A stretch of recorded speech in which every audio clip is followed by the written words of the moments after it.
Hi friends, welcome to granny का birthday horror story part 3। तो जैसा कि पार्ट 2 में आपने देखा कि जैसन, खूनी पिग और इविल नन भी इस कहानी में आ जाते हैं। और गुली जब घर के अंदर जाता है तो बाकी तो कोई उसे नहीं देखता, लेकिन ग्रैंडपा उसे देख लेता है और उसके पीछे पड़ जाता है।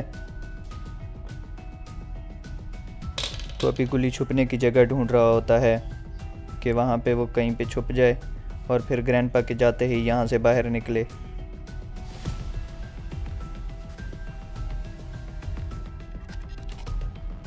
गुली एक कमरे में थोड़ी देर छुपा रहता है।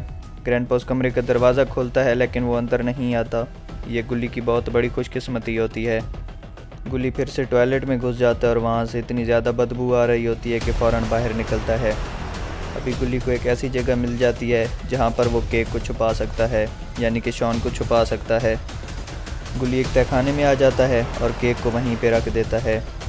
तो जी हाँ फ्रेंड्स, गुली केक भी साथ ले आया, क्योंकि अगर वो शॉन को लेके जाएगा तो इविल नन को उसकी बू आ जाएगी और इविल नन पहचान लेगी। तो गुली केक को तहखाने में रख कर बाहर निकलता है और सोचता है कि पहले मैं खुद बाहर निकलूं, लेकिन वो जैसे ही आगे जाता है वहाँ पे खूनी पिग आ जाता है। वो वापस मुड़ता है तो वहाँ पे ग्रैनी आ जाती है। अब गुली के पास एक ही रास्ता होता है, वो टॉयलेट का रास्ता। लेकिन गुली जैसे ही बाहर देखता है तो इविल नन और खूनी पिग अचानक वहाँ से गायब हो चुके होते हैं। गुली दरवाजे की तरफ जाता है तो किसी ने उस पर सील लगा दी होती है और उसमें करंट छोड़ दिया होता है। ऐसा मालूम होता है कि गुली बुली के सारे दुश्मन मिलकर इसके साथ खेल रहे हैं। वो अचानक आगे जाता है और एक मेज़ उसके साथ टकरा कर गिर जाती है और यही उसकी बहुत बड़ी भूल होती है। वो जैसे ही बाहर आता है तो ग्रैंडपा उसे पकड़ लेता है और उसके सर पर ज़ोर से डंडा दे मारता है और गुली वहीं पर गिर कर बेहोश हो जाता है।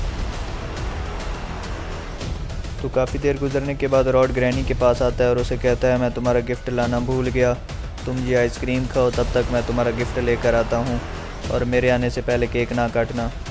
दूसरी तरफ गुली ग्रैनी के घर के बाहर खड़ा होकर गुली का इंतज़ार कर रहा होता है।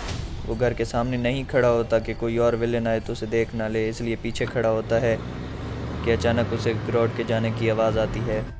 बुली रॉड की वैन को जाता देख लेता है और सोचता है कि मुझे भी इसके पीछे जाना चाहिए कि आखिर वो कहाँ जा रहा है। तो क्या अब बुली रॉड के पीछे जाएगा? तो ये हम देखेंगे नेक्स्ट पार्ट में, जो क्या आएगा कल इसी चैनल पे। तो मिलते हैं नेक्स्ट पार्ट में। अल्लाह हाफ़िज़।